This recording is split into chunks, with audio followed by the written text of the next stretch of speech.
Hoje nós vamos falar o tema como vencer a ansiedade em tempos de confinamento, nos tempos que estamos vivendo. Tenho certeza que Deus vai falar muito ao seu coração e que com a expertise aqui da nossa convidada, dos pastores, certamente há algo de muito especial para ser entregue ao seu coração. Tenho aqui do meu lado, no nosso parceiro, o pastor Anderson, que está conosco aqui, mais uma vez tratando sobre assuntos tão importantes. Estamos aí, pastor, mais uma vez. E o que o pastor falou para você, eu quero repetir. Não deixa de compartilhar essa live. Talvez você veja o assunto dessa live e fale assim, mas isso não me interessa. Mas pode ter muita gente ao redor de você precisando ouvir isso. Então marca ele nas publicações agora, compartilha isso, porque o nosso propósito aqui é só um. É servir você, igreja. É ajudar você com aquilo que hoje existe gritando aí fora por conta da situação que o nosso mundo vive. Amém? Legal. E olha, eu quero dizer para você que o nosso programa ainda não tem nome, não foi batizado, mas você pode nos ajudar. Se você quiser dar uma sugestão, mande pelo direct, nós vamos ler a sugestão que você vai dar. Hoje eu vou chamá-lo de um programa pastoral, tá bom? Então compartilhe esse programa pastoral.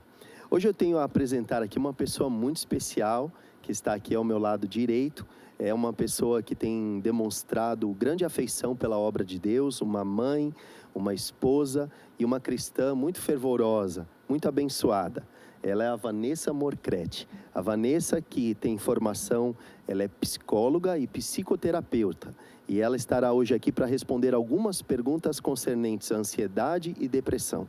E eu tenho certeza que Deus vai usar muito o conhecimento dela para nos trazer grande bagagem. Vanessa, pode se apresentar ao público. Boa noite, pastor, a paz do Senhor para vocês que estão aí nos assistindo. É um prazer, é uma satisfação poder estar aqui. Eu espero poder contribuir de forma acalentadora algumas questões e trazer aí um pouquinho de esperança, né? E vamos discutir a respeito do tema. Isso. Pois bem, Vanessa, então eu tenho algumas perguntas aqui. Sim. E eu também tenho que dizer para você que se você tem pergunta, já faz essas perguntas já. A gente tem no YouTube, no Instagram, no Facebook, faz essas perguntas porque ela vai pingar aqui no meu celular e a gente vai responder sua pergunta, tá bem? Vanessa, então queria começar perguntando para você, por toda essa situação que a gente está vivendo hoje, algumas pessoas ficam em dúvida e eu queria te perguntar, quando eu sei se eu estou em depressão ou se eu simplesmente estou ansioso por conta de tudo isso? Amém. Bom, a primeira coisa eu acho que nós precisamos identificar é a diferenciação entre uma depressão e uma ansiedade. Só a título de informação, a Organização Mundial da Saúde, em 2017, fez uma pesquisa e um levantamento e nós temos hoje, mundialmente, mais de 300 milhões de pessoas acometidas por depressão e ansiedade. É um número muito grande. Aqui no Brasil, nós temos mais de 10% da população que sofre. E aí eu me pergunto, será que essas pessoas recebem um tratamento adequado?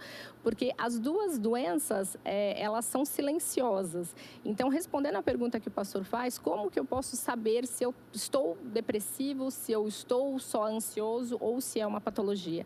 A gente precisa entender que a depressão, ela é uma doença silenciosa, ela é duradoura, é considerado uma patologia, sim. Então, diferente do que algumas pessoas costumam dizer, mas a pessoa está com preguiça, ele não quer, não tem motivação, é falta de vontade. Não, não é nada disso. A gente precisa contextualizar, claro, o histórico familiar, traumas, se a pessoa não faz uso de alguma substância, seja medicamentosa ou entorpecente.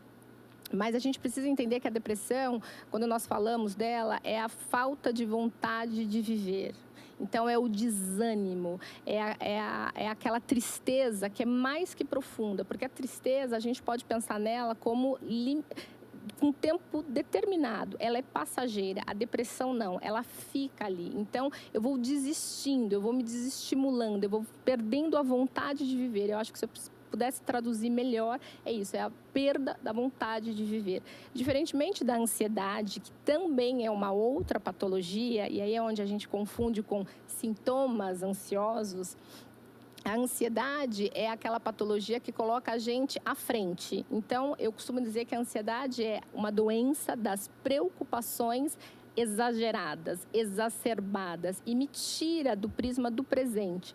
Então, eu me lanço de forma precipitada, inadequada para o futuro e esqueço de tomar consciência daquilo que está acontecendo ao meu redor. Então, eu posso ter uma perda de emprego, eu posso não conseguir mais desenvolver as minhas funções como pai de família, como mãe de família. Eu posso perder funções básicas. Então, como saber se eu estou ou não nesse momento? É avaliar os sintomas. Quais são os sintomas que a pessoa está sentindo, né? Então, eu acho que a gente pode falar nesse contexto atual, quem é que não está ansioso nesse momento, pastor? Quem é, né? Eu acho que todos nós estamos ansiosos. O confinamento, ele subjaz algo que é totalmente atípico para todos nós, né? Então, é importante compreender que estar ansioso agora não significa que eu tenha necessariamente a patologia.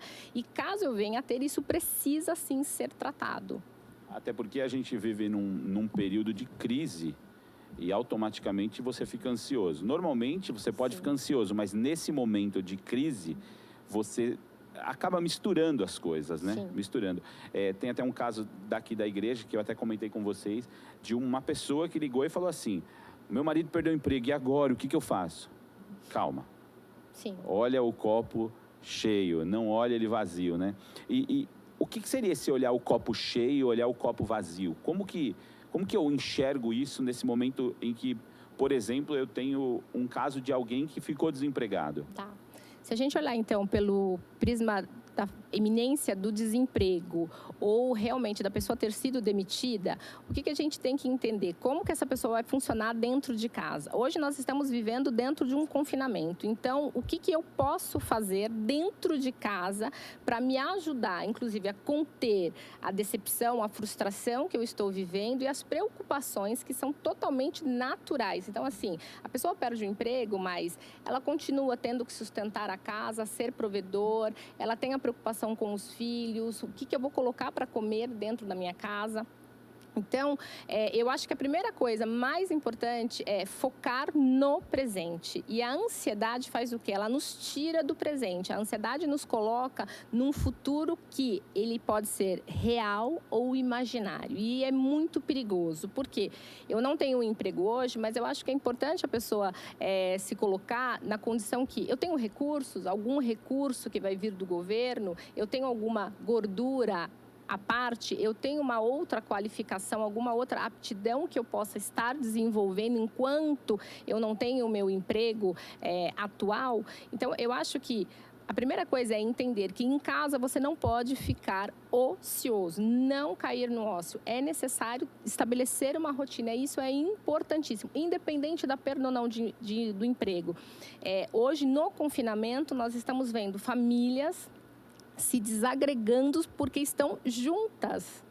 E aí, isso é muito curioso, porque nós costumamos dizer sempre assim, eu não tenho tempo para passar com a minha família, eu gostaria tanto de ficar mais com os meus filhos, eu gostaria tanto de poder ler uma história para os meus filhos, ou curtir um pouco mais com meu marido. Hoje está todo mundo em casa e o que se observa é que não está acontecendo isso. Nós temos visto e observado pessoas que estão efetivamente descompensadas, as crianças estão agitadas, a dona de casa, ela não sabe o que ela acode primeiro, né? Parece uma situação de emergência, de incêndio, o marido que de repente é colocado numa situação de muita preocupação, mas ele precisa ser proativo, ele precisa ser produtivo, a dona de casa também. Então eu acho importante, valida o que está sendo sentido, né? É uma preocupação? Sim, mas qual é o controle que você tem efetivamente sobre o que está acontecendo e qual é a sua responsabilidade, né? Nós fomos colocados em confinamento. Então, dentro de casa, estabeleça uma rotina, né? Não é porque você está em casa que você vai acordar, por exemplo, meio-dia. Não tem hora para acordar, eu fico de pijama o dia inteiro, não sei o que eu vou comer. Não, muito pelo contrário. Coloque-se numa condição produtiva e saudável, porque isso certamente vai beneficiar a sua saúde mental. E muitas vezes, em cima disso que você acabou de dizer, as pessoas ficam preocupadas em cuidar do mundo, né? Mas se esquecem que aonde elas de fato são úteis e podem contribuir para aquele ambiente a sua própria casa. Sim.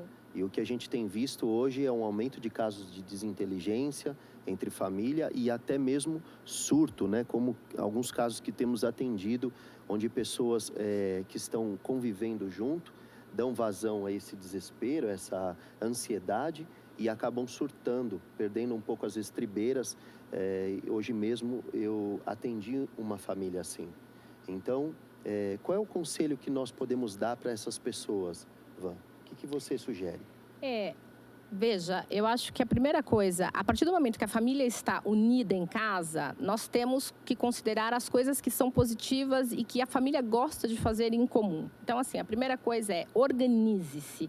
Crie um cronograma de atividades, porque isso vai te manter ocupado, vai tirar as distrações que, na verdade, acabam nos atrapalhando. Ao invés de você investir tanto tempo nos noticiários, semana passada foi falado aqui, né? Assista um só, faz um resumo. Overdose de fake news. Ou de informação real, que verdadeira. a gente não sabe se né? Sim. Então, na verdade, faça esse exercício um dia. Você vai ver que você vai passar muito mais tempo menos angustiado e você vai ser mais produtivo. Então, organizar o seu dia, divida as tarefas, né? Seja minimamente sensível ao que um gosta de fazer e o que o outro pode fazer, né? Não se exija tanto, porque eu acho que nós estamos em casa e exigindo que as coisas funcionem normalmente, mas nós estamos num estado que não é de normalidade. Então, de repente, a dona de casa, ela vai continuar, a esposa que não está fazendo home office ou o marido, ela vai precisar dar continuidade aos afazeres de casa, do lar. O esposo pode, nessa hora, ficar com os filhos, para as famílias que têm filhos. Então, assim, ela pode se organizar. Olha, na parte da manhã, eu vou cuidar da casa, dos afazeres, desenrolar o máximo possível para ele ser manifesto de tarde, mas você pode cuidar das crianças. Então, as tarefas são divididas, nenhum dos dois vão ficar com tempo ocioso para as distrações negativas, porque isso é o tônus da ansiedade, são os pensamentos persecutórios, são as ruminações, são as desgraças que estão acontecendo e, de fato, nós temos coisas muito pesadas acontecendo. Então, você evitar o contato com isso, não de uma forma alienada, não, eu não quero saber o que está acontecendo, mas eu vou me poupar do excesso, dessa overdose, como os pastores dizem. Então, você se organiza, preserva o seu esposo. De tarde, ele precisa trabalhar ou começar a pensar, ter uma perspectiva de estratégias. Qual é o emprego? Eu vou atualizar o meu currículo, eu vou fazer um curso online, eu vou pensar, de repente, em ajudar, simplesmente oferecer ajuda. Para você que está em casa, ofereça ajuda. Faça um trabalho voluntário. Agora, a gente não pode fazer isso, mas eu posso começar a pensar também num trabalho voluntário, porque isso me permite me tornar útil.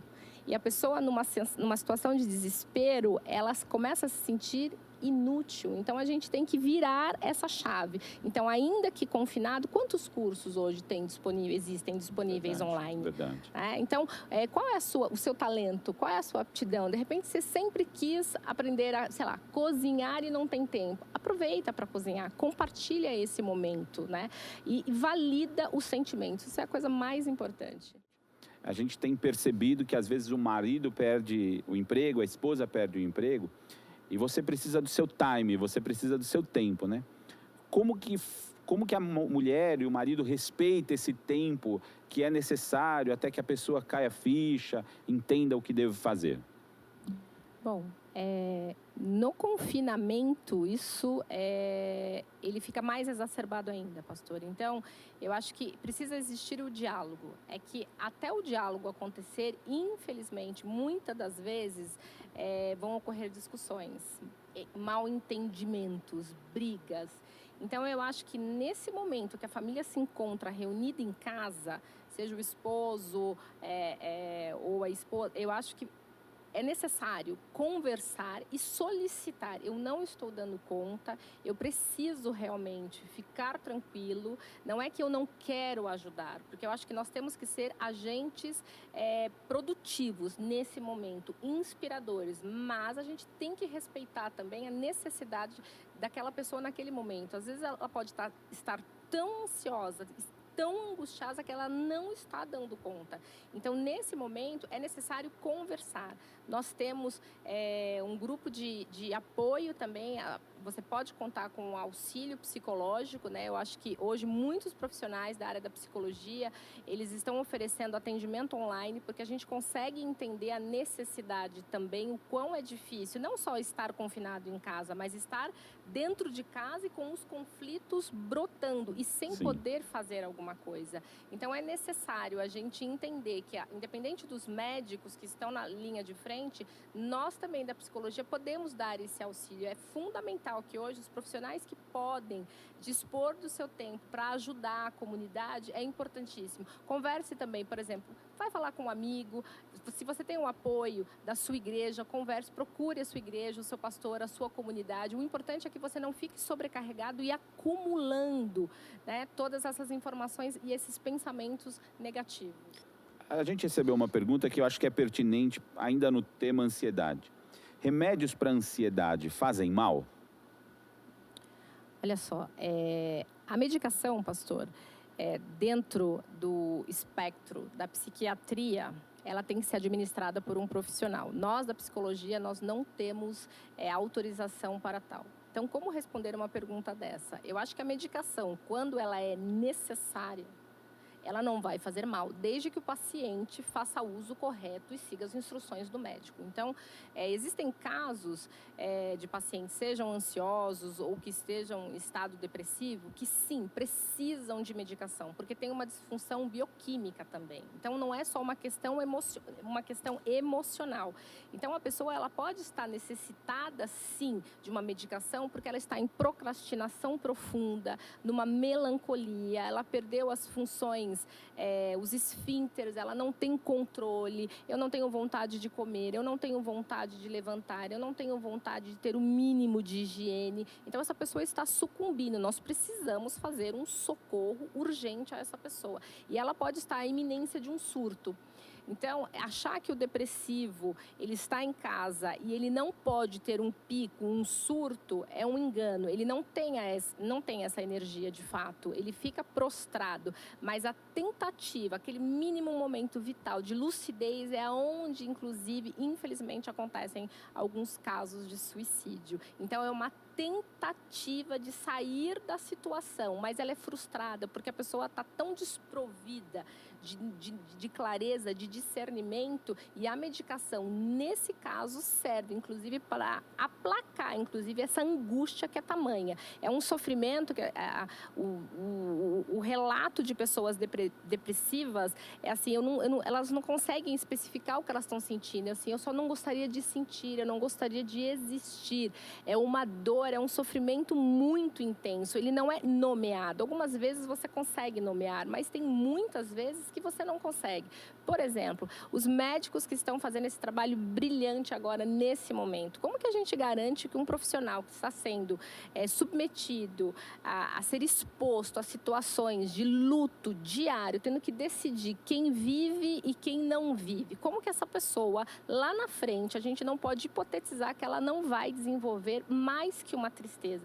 Como é que a gente traz o recurso, o socorro para essa pessoa? Em alguns casos, sim, a medicação é necessária, então eu não posso julgar a medicação como algo perigoso. Ela tem que ser muito bem administrada, funciona como recurso.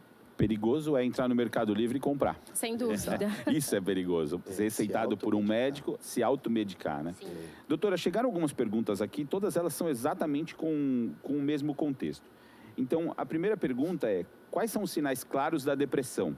Aí a gente tem mais duas perguntas que falam: acordar sem nenhuma disposição, desanimado, é um sintoma da depressão? E a última: a substituição de uma alimentação está associada à depressão, a um transtorno? Bom, vamos lá. É muito importante entender que na depressão, a qualidade, um dos sintomas é a perda da qualidade do nosso sono. Então, a pessoa ela pode ter uma hipersonia, vir a dormir demasiadamente, ou, pelo contrário, começar a perder esse sono. A gente costuma dizer que o depressivo ele tem o sono até as 2, 3 da manhã, né? Por que a pessoa acorda, né? Existe algo biológico, químico que acontece. Então, você se sobrecarrega de estresse, você se sobrecarrega de preocupações, de tristezas. O nosso organismo, ele entende que isso são toxinas e essas toxinas são liberadas na nossa corrente sanguínea. Então, a gente vai ter uma precariedade de hormônios. E na madrugada você automaticamente acorda. Por quê? Porque como está tudo em desregulação, na hora que você deveria estar dormindo, atingindo o pico do sono, o seu organismo, como ele está sobrecarregado de toxicidade que nós mesmos produzimos. Isso é importante dizer que não são fatores só externos. Isso faz parte da nossa imaginação, seja ela o conteúdo real ou imaginário. Eu estou criando isso, eu estou me alimentando. Então, a pessoa ela pode simplesmente acordar e ter essa perturbação. É muito importante você cuidar do sono. O sono não é só dormir. Ele é um regulador do nosso aparelho fisiológico. Ele repara tudo aquilo que está fora do lugar. Então, é importante que, mesmo que em situações, em momentos de crise como essa, você respeite os seus horários. Tem pessoas trocando o dia pela noite, tem pessoas que passam as madrugadas ou assistindo, não sei, série. Agora não é o momento de colocar as séries em dia, né? Claro, você pode aproveitar como diversão. É o oposto do que só se ouve, né? Coloca a série em dia. Você até pode assistir, mas num estado normal, você mas fica não à noite que é para dormir, né? maratonando o tempo todo? Não. Então, você pode tornar isso prazeroso, mas estabeleça uma rotina, durma no horário adequado, porque certamente você vai postergar esse acordar. Uma vez que você acorda no horário errado, para você buscar e encontrar esse sono, ainda mais se você está cheio de pensamentos persecutórios, ali você vai dar um start. A gente tem um grande inimigo hoje, se me permite, que são os eletrônicos. Então, o que a gente faz na madrugada, se nós acordamos? A gente dá aquela olhadinha. Aquela luz azul que é produzida, inclusive, ela manda um sinal automático para o nosso cérebro que está na hora de acordar. E não está na hora de acordar. Então, é muito prejudicial isso na madrugada, né? Ou durante o dia, a exposição excessiva. Em relação à alimentação, nós temos ouvido que, assim, em situações de crise, em situações de emergência, eu preciso compensar. Então, tem pessoas que vão compensar erroneamente em medicação, em entorpecentes, em drogas, e na alimentação. É uma das válvulas de escape, são adicções. Então, observe se no seu estado normal você vai fazer uso de tudo isso que você está consumindo. Você está consumindo o quê? É fome do quê? Nós não somos apenas aquilo que nós comemos. Eu costumo dizer que nós somos também aquilo que nós não digerimos. E aí eu estou falando exclusivamente das emoções, dos sentimentos. Então, o que precisa ser aplacado que você vai descontar, por exemplo, na alimentação? Você vai ter essa alimentação desregulada e isso vai te trazer prejuízo, sem dúvida, porque vai desregular outras funções que são extremamente importantes e vitais. Entendi.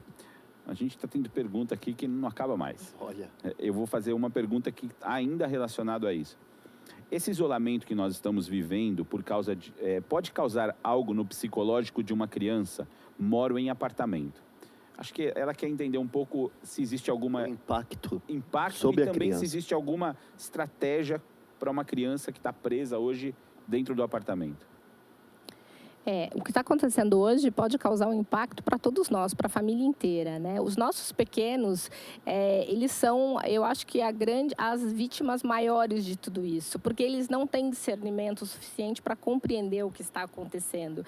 Então, até você explicar para a criança que ela está em casa, mas ela não está de férias, isso já é uma tarefa árdua, porque eles querem brincar. E eles passam tempo também brincando na escola. Só que a mãe ou o pai, nesse momento, virar um pedagogo.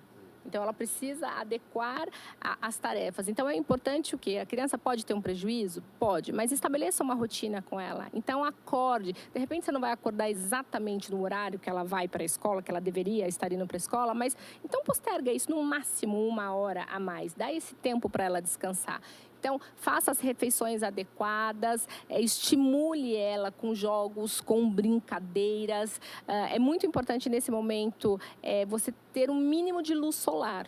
né? É um dos tratamentos, inclusive, que o Hospital das Clínicas em São Paulo oferece para pacientes que têm depressão. Por quê? Quando a gente toma a luz solar, recebe a luz solar com proteção, evidentemente, a gente está tendo uma produção de vitamina D. E isso faz que a gente eleve os nossos hormônios do prazer, o nosso hormônio do bem-estar, que é a serotonina. Para a criança é fundamental, porque senão ela vai descompensar. Então, se você conseguir, nesse momento, proporcionar numa varanda, no jardim, ainda que seja uma voltinha mínima com ela, ela precisa sair, ela precisa respirar e ela precisa ser ouvida também. Então, às vezes, a criança está fazendo uma birra, não porque ela é temperamental, ela não está entendendo, não está cabendo nela e ela precisa do tempo dela. Ela precisa ter tempo, como os pastores falaram aqui, também para brincar. Ela também precisa ter o tempo ocioso, ela precisa descansar e é possível, sim, se desenvolver algum tipo de ansiedade. A gente tem como conter isso. Eu acho que a família precisa estar plugada e prestando muita atenção, principalmente na parte de alimentação. Eu tenho recebido muitas mães que falam assim, as crianças não param de comer em casa, né? O primeiro impacto, a gente acha até engraçadinho isso, mas se nós não estivéssemos nessa situação de confinamento, seria normal o seu filho comer o que ele está comendo hoje?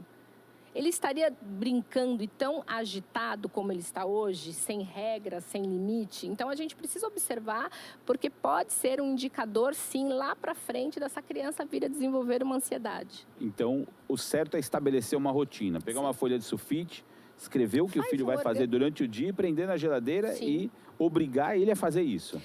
Nós temos deveres e obrigações, precisamos cumprir. Eu acho que precisa ter essa empatia de flexibilizar e diminuir as exigências. A casa vai ficar mais bagunçada nesse período? Sim, sem dúvida. Então, ao invés de só brincar com a criança, vem me ajudar a arrumar a cama, vem ajudar a mamãe a fazer um bolo. Então, trazer a criança para a realidade que essa família está vivendo e dar uma utilidade para ela. Claro, isso dentro das condições que a criança tem, porque para ela está de férias. Então, eu posso assistir um pouquinho de televisão? Flexibiliza um pouco, deixa ela ter esse momento também. Mas ela não pode cair no ócio também, a criança, porque senão ela vai chamar a mãe a cada 30 segundos. E aí a mãe vai estar ocupada e aí pode ser que comecem aquelas respostas mais abruptas. O que você quer? Me deixa! Coisas que, assim, acontecem também na minha casa, na casa de qualquer um. Então, a gente precisa de todo mundo, né? Nós precisamos ter esse termômetro da sensatez e antecipar, né, futuras complicações que a gente possa ter com essa criança em casa. Eu acho que fazer um organograma, um planner é perfeito. Legal. Chegou uma pergunta aqui para como ser mais proativo, como ser mais otimista, olhando toda essa circunstância do que está acontecendo. Ser otimista na atualidade é andar de mãos dadas com a saúde mental, porque nós temos a tônica da ansiedade, tanto da depressão, eles têm sintomas muito parecidos, é o negativismo. Então, é você se precipitar, é você criar situações que não existem e trazê-las para a realidade. Eu sempre costumo dizer o seguinte, uma pessoa muito ansiosa, ela cria um dinossauro. Não feliz com o dinossauro que ela criou, ela traz para perto, ela começa a sentir medo. Então, o medo é uma resposta emocional àquilo que eu criei, partindo do princípio, real ou não.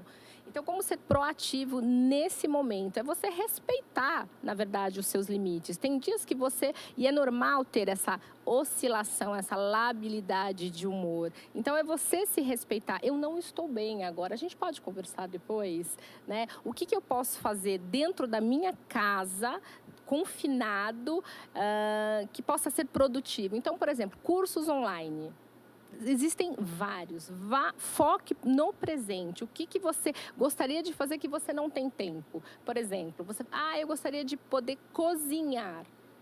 Aproveita esse momento, vá cozinhar. Eu entendo que é muito difícil alguém que hoje está confinado e com a cabeça cheia de problemas ter tempo de querer fazer alguma coisa, mas é extremamente importante, porque isso é que vai promover a manutenção da saúde mental dessa pessoa neste momento, porque nós estamos em confinamento. Se não estivéssemos em confinamento, ainda que com os problemas da Covid, nós, uma vez que estivéssemos na ativa, estaríamos menos no alvo desse tiroteio todo. Só que em casa a gente tem que achar de dentro de casa o que é possível, o que essa família gosta de fazer, o que vocês podem construir juntos. Então, é importante o diálogo, é a base, é você se respeitar. É assim, eu não consigo agora, eu não posso nesse momento, me dá um tempo, me ajuda, converse com amigos. Ao invés de você disseminar uma mensagem, um fake news, né? Peça ajuda. Quando você pede ajuda, de repente o outro não vai poder te dar a ajuda que você está esperando. Mas só o fato de você poder falar, você extravasa isso que você está sentindo. Entendi. Chegou uma pergunta aqui que acho que vem de encontro muito até... A pergunta é a seguinte. Faço home office hoje. Como devo me portar aos olhos da psicologia? Acho que ele quer entender um pouco o seguinte. Ele trabalha em casa, mas... o que a doutora indicaria para eles fazer? Porque até então a gente falou de quarentena, mas que você está em casa sem fazer nada. Se a pessoa está fazendo home office, o que a doutora indica para ele? Como que é o procedimento que ele deve ter? O mais importante é, mais uma vez, criar uma rotina, estabeleça uma rotina e foco no presente. Então, se você está fazendo home office, coloque-se como se você estivesse na empresa, no seu trabalho. Então, como que você vai se organizar a partir do momento que você levanta? Então, você precisa ter um horário adequado para você acordar, você precisa se colocar, de repente, não vai vestir o terno e a gravata, mas você também não vai ficar passeando pela casa de pijama, porque isso não manda uma mensagem para o nosso cérebro que você não ligou ainda, você não deu start. Não. Então, coloque-se na condição de quem realmente está trabalhando em casa. E organize, divida o seu tempo. Não passe horas a fio só trabalhando. Então, se você tem essa flexibilidade hoje, então assim, eu vou pegar 2 horas da minha manhã e vou resolver aquilo que eu considero prioridade. Depois, na segunda parte do tempo, eu vou voltar a fazer atividades. Nesses intervalos, permita-se relaxar. Você pode fazer o exercício de respiração, e isso é um anti-estresse. A gente não dá muita importância para isso, não é algo exclusivo da psicologia. Qualquer médico que recebe um paciente extremamente angustiado, estressado, se você chegar no hospital, ele vai pedir para você, vamos respirar, calma. Doutora, então aproveita e ensina pra gente como faz. E olha, essa é uma pergunta que acabou de chegar que tem tudo a ver. Como sair de uma crise de ansiedade? Pronto, perco até a você vai respiração. sair agora. No meio de... nós temos algumas doenças causadas pelo estresse. Uma delas é o pânico. É muito comum quem está tendo uma crise de pânico ou uma crise de ansiedade, você vai perceber que a fala, ela é muito rápida, ela hiperventila. Quando eu hiperventilo, eu não consigo ter discernimento, eu não consigo ter clareza do que está acontecendo. Então, nesse momento, não adianta, não é muito produtivo você falar, não, olha, mas fica calmo, tudo vai passar. Não vai resolver. A pessoa não está te ouvindo, na verdade, e não é porque ela não quer te ouvir, ela está completamente... Falta oxigenação no cérebro. Exatamente, ela está anestesiada. A gente tem uma perturbação sinestésica que, inclusive, os sentidos, eles se perdem. Então, nessa hora, a respiração, ela é muito importante porque você faz com que aqueles gases tóxicos que automaticamente o nosso organismo manda para a corrente sanguínea, você para isso. Então, conforme a pessoa vai mandando menos toxicidade, eu elimino menos o cortisol. O que é o cortisol? É o hormônio do estresse. Então, se você mandar menos cortisol, automaticamente você vai ter menos estresse. Ou você vai hiperventilar menos. Então, numa crise de pânico, respirar é importantíssimo. Como é o exercício, doutora? Olha, um dos exercícios para respiração é... Você faz uma inspiração durante 3, 4 segundos. Então, vamos lá, pastores. Vamos juntos, vamos lá. 3, 4 segundos, você inspira profundamente e você expira, você libera esse ar até 7 segundos. Você tenta se conectar com o seu corpo, com o que você está fazendo. Porque às vezes a pessoa vai dar... Mas ela está tão ainda investida, ela está tão perturbada, não. Tenta investir toda a sua energia na sua respiração. Você vai ver que automaticamente você vai se acalmar. E o que é mais interessante, você começa a liberar o hormônio do bem-estar, que é a chamada serotonina. Eu já estou mais calmo agora. Que legal, né? É uma técnica, né? É uma das técnicas. É muito comum isso em pronto-socorro. Ou quando você vê alguém, então você que está em casa, você viu alguém que está começando a dar sinais de uma ansiedade exacerbada ou sintomas de pânico, você vai ver uma fadiga excessiva, uma fala exagerada, medo, sudorese, tremor. Tem algumas pessoas que começam a ter, eu falo que é a síndrome da perninha. A pessoa começa a ficar muito agitada, ou roer as unhas. Todo mundo faz isso em algum momento, mas quando a pessoa está na iminência de um ataque, esses sintomas físicos são muito característicos. Chama ela, abraça, vamos respirar um pouco? Você traz a pessoa para a realidade. O problema não está resolvido, mas ela consegue pensar a respeito do que está acontecendo e, inclusive, solicitar ajuda, que é o mais importante. Então, por exemplo, isso não necessariamente não é quando você está passando por um grande problema. De repente, você vai falar em público, te chamaram para pregar, e pode acontecer isso também. Sim. Sim. E esse exercício funciona da mesma maneira. Funciona. Nós temos Mas mães... isso não significa que eu não vou chamar os pastores para pregar. Pode vir aqui, de assunto. Pode vir suado, pode respirar curto. Por exemplo, quando você tem uma mãe que vai para o hospital em trabalho de parto, o que os médicos mais tentam controlar na hora do parto? A respiração. É verdade. Né? É verdade, a preocupação é tremenda para você ter esse controle, porque você se conecta com você. Então, sim, você não precisa estar numa situação de estresse para necessariamente apresentar alguns desses sintomas. O que a gente entende é que a ansiedade ela é muito específica. Claro, hoje você não pode falar, mas então está todo mundo com ansiedade? Não, nós estamos sim, a grande maioria demonstrando sintomas ansiógenos pela situação que nós estamos convivendo. Mas você pode ter em situações prazerosas, por exemplo, você vai receber um prêmio, você foi promovido, uma notícia, um impacto, como que impacto aquilo causa em você? Uma mãe que vai dar à luz, ela pode sim, ela pode ter inclusive uma crise de pânico, ela pode ter uma depressão pós-parto, que é muito interessante entender e respeitar. Falar, mas como assim? A mãe acabou de parir, é um momento de tanta felicidade para ela e se a gente não tirar a criança, inclusive dessa mãe, ela pode até de repente ter um comportamento abrupto. Sim, é normal, ela teve uma disfunção hormonal.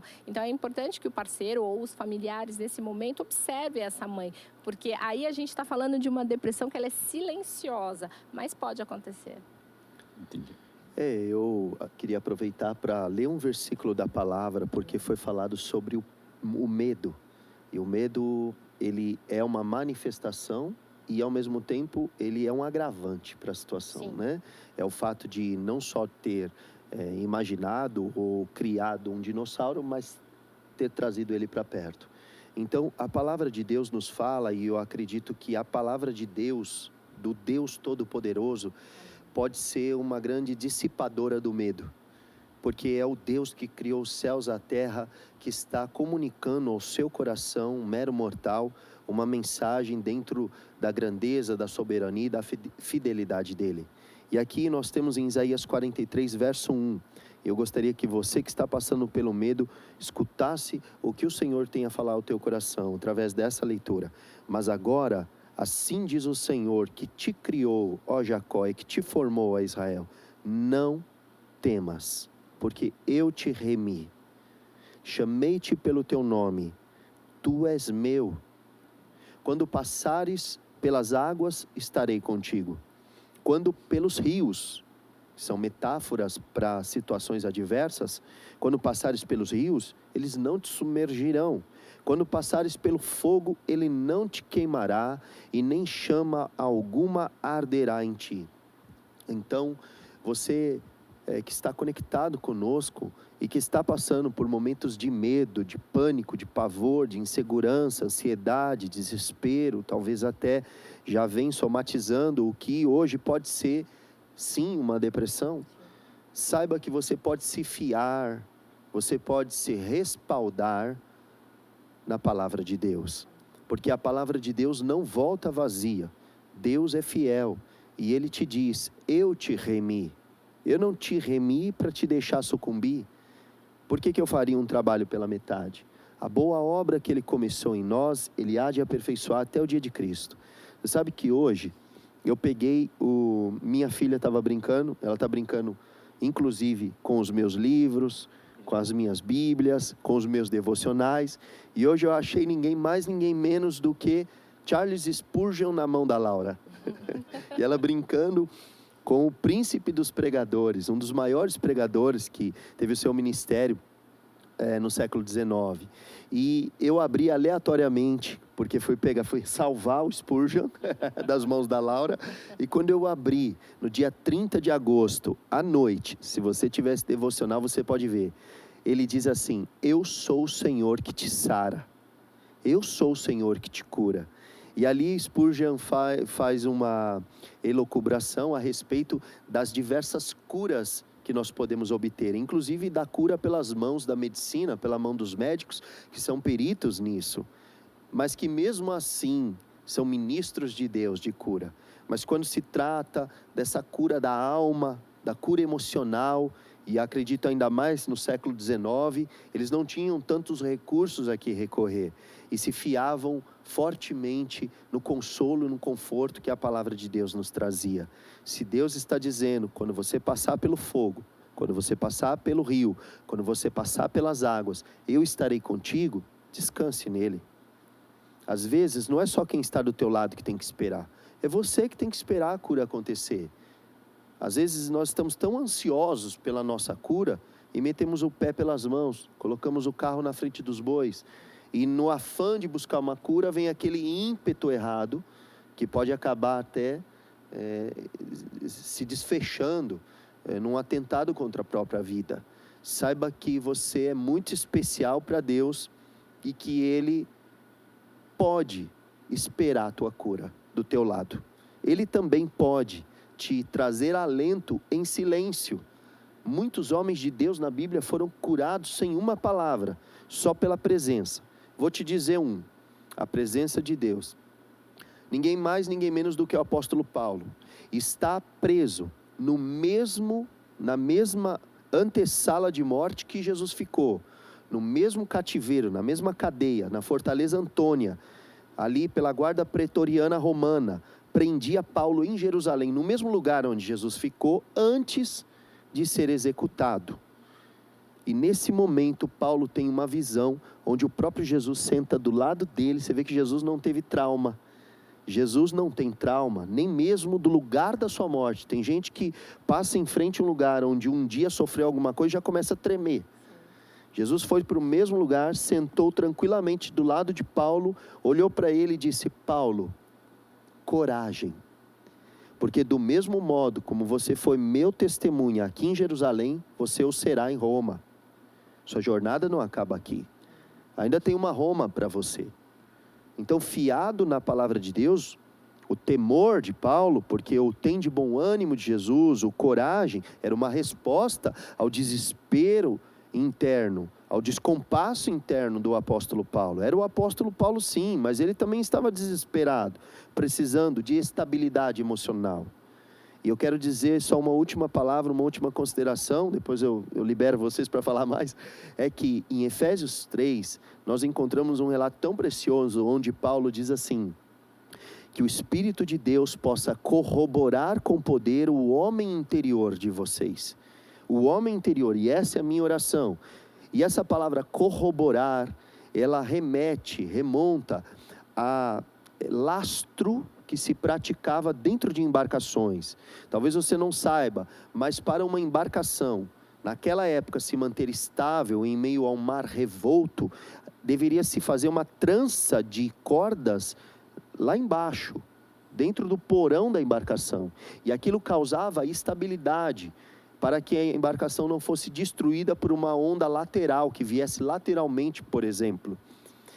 Então, nesse mar bravio, nesse mar revolto que nós estamos vivendo, Deus está colocando lastro em você, colocando peso em você, compensando os choques laterais que você vem levando, para te robustecer, para te corroborar, para te tornar mais forte, para que a tribulação produza a paciência, e a paciência experiência, a experiência esperança, e a esperança não traga confusão, traga sim tranquilidade, tá bom? Amém. Para a gente finalizar, porque o nosso horário já está indo, eu vou passar a bola para a doutora, mas com uma última pergunta, e depois eu queria que a doutora, a gente tem muita pergunta aqui, eu queria que a doutora passasse o seu e-mail para se alguém quiser falar direto com você. A última pergunta é, essa técnica que a gente falou de respiração, pode ser feita com criança também? Com certeza. É uma técnica que você pode fazer não só com... Não tem uma idade, né? Você pode fazer na sua casa e isso pode se tornar até uma dinâmica da família. Então, você consegue desenvolver uma atividade, inclusive. Pronto, vamos respirar, né? Então, vamos fazer isso todos juntos. Então, qual é o momento? É interessante você perceber assim, qual é o momento, sentir, né? Ter esse termômetro sensível, que você sente que as coisas perdem um pouquinho ou começam a sair do controle. De manhã tá tudo bem? Dá para levar de manhã? Ok.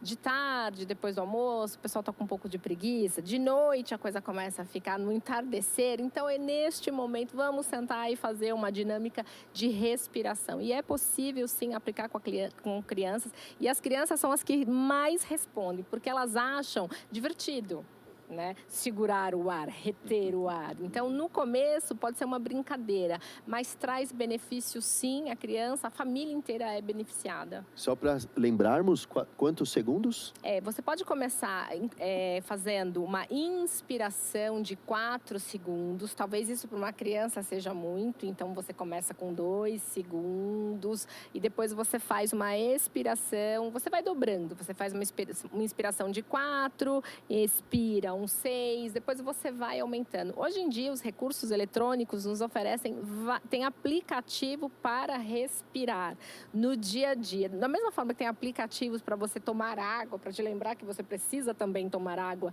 que é fundamental, para respirar. Então, você pode baixar um aplicativo desse, por exemplo, time para respirar. É muito bacana fazer isso antes de dormir. Às vezes nós estamos indo dormir com a cabeça tão cheia, né, com aquele resto diurno, tudo aquilo que aconteceu. Então, imagina como é que vai ser o sono desta pessoa, né? Então, você pode produzir, inclusive, sintomas dormindo, né? E aí você pode começar a acordar na madrugada ou acordar. As pessoas que acordam...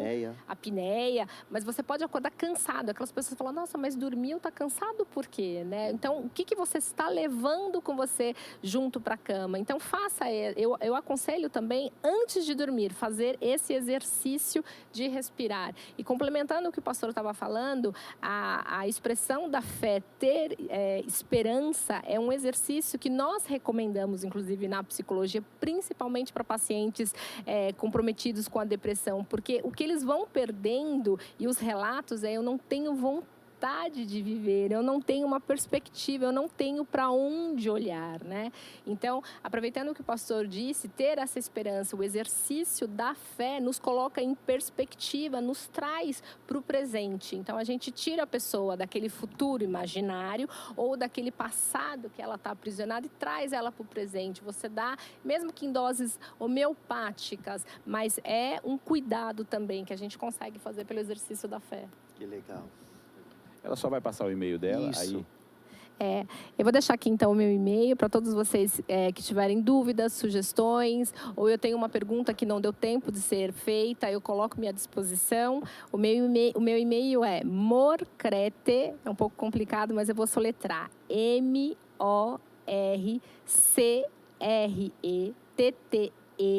V de Vanessa, @gmail.com, morcretv@gmail.com. Legal. Quero agradecer de todo o coração. Muito obrigado por ter contribuído para a saúde emocional e, como um todo, a saúde familiar dos nossos espectadores, que são, na grande maioria, irmãos ou simpáticos à fé. Muito obrigado, Vanessa, doutora Vanessa Morcrete, por tudo que você tem representado aqui nessa igreja. Eu que agradeço a oportunidade, agradeço pelas perguntas que chegaram. Eu espero ter esclarecido, ter trazido algum tipo de acalento e de conforto para tantas pessoas que estão em casa, e eu me coloco à disposição, pastor. Muito obrigada. Legal, certamente serviu muito. Agradeço meu chapa aqui, estamos juntos. Tamo aí, pastor. E eu espero que você tenha gostado. E se tudo correr bem, nós estaremos aqui de novo na terça-feira que vem, às 6 horas da tarde, às 6 horas da noite, né? Vai ser uma grande bênção. E amanhã nós temos culto. Fique ligado aí nas nossas redes sociais, às 7h30 da noite. Teremos um culto maravilhoso, uma ministração de fé poderosa, doses homeopáticas de fé para o seu coração, para você se reerguer, se fortalecer ou confirmar a sua fé no Senhor. Lembre-se que o nosso Deus é o nosso refúgio e fortaleza, socorro bem presente na hora da angústia. Ele está conosco. Ainda que a terra se mude, os montes se transportem para o seio dos mares, os rios rujam, as nações se embraveçam. Há um rio cujas correntes alegram a cidade de Deus, o santuário das moradas do Altíssimo. Deus está no meio dela e jamais será abalada. Jesus ama a sua vida e Ele tem uma obra especial. E hoje, através dessa live, Ele cuidou de você. Compartilhe essa live, talvez no seu hall de amigos aí, de seguidores, e pessoas que você tem contato pelas redes sociais. Alguém está precisando ouvir e não teve acesso. Nós estamos aqui com anseio de prestar esse serviço. E nosso desejo é que essa pessoa possa se levantar, se reerguer. Nós vamos fazer uma oração e assim dar por encerrado esse nosso encontro. Eu quero te convidar a orar conosco, se posicionar e buscar ao Senhor, porque eu tenho certeza que Ele tem alento, Ele tem um cobertor acalentador para o seu coração, porque Ele é o Deus que afofa o leito no dia da enfermidade. Se você está deprimido, está ansioso, saiba, você tem um Deus que enxugará dos olhos toda lágrima. Então, vamos orar a este Deus. Senhor nosso Deus e nosso grandioso Pai, nesse instante nós nos achegamos à Tua grandeza, e aqui, meu Deus, nós louvamos o Teu nome pela oportunidade de ouvir coisas tão especiais, oriundas de uma medicina, oriundas de uma matéria que visa o bem-estar da alma humana, cooperar para a estabilização do ser humano, para que ele não se desestruture, não se desespere e no meio do seu desespero faça algo do qual venha se arrepender. Deus Santo, nós oramos por cada uma dessas pessoas que estão conectadas conosco e que se encontram nesse momento num estado que só o Senhor sabe. Eu quero acreditar que esse programa não foi uma iniciativa de homens, mas um impulso da parte do próprio Deus para trazer esperança e alento aos corações tão feridos e abatidos. Visita o combalido, o necessitado e o oprimido. Levanta, reergue, fortalece. A tua palavra diz, diga para os desalentados, há esperança para a árvore cortada, ao cheiro das águas brotará. Eu sei que o Senhor Jesus é capaz, é poderoso, para levantar aquele que está desvalido, oprimido, necessitado e abatido. Abençoa os participantes dessa live, tanto os que estão do lado de cá e os que estão trabalhando na técnica, nos bastidores, quanto aqueles que estão conectados, cada um deles. Somos um só nesse momento, desejando a tua bênção. Em nome de Jesus nós te glorificamos, em nome de Jesus te agradecemos. Amém e graças a Deus. Que Deus abençoe a sua vida, fique na paz. Tchau, tchau.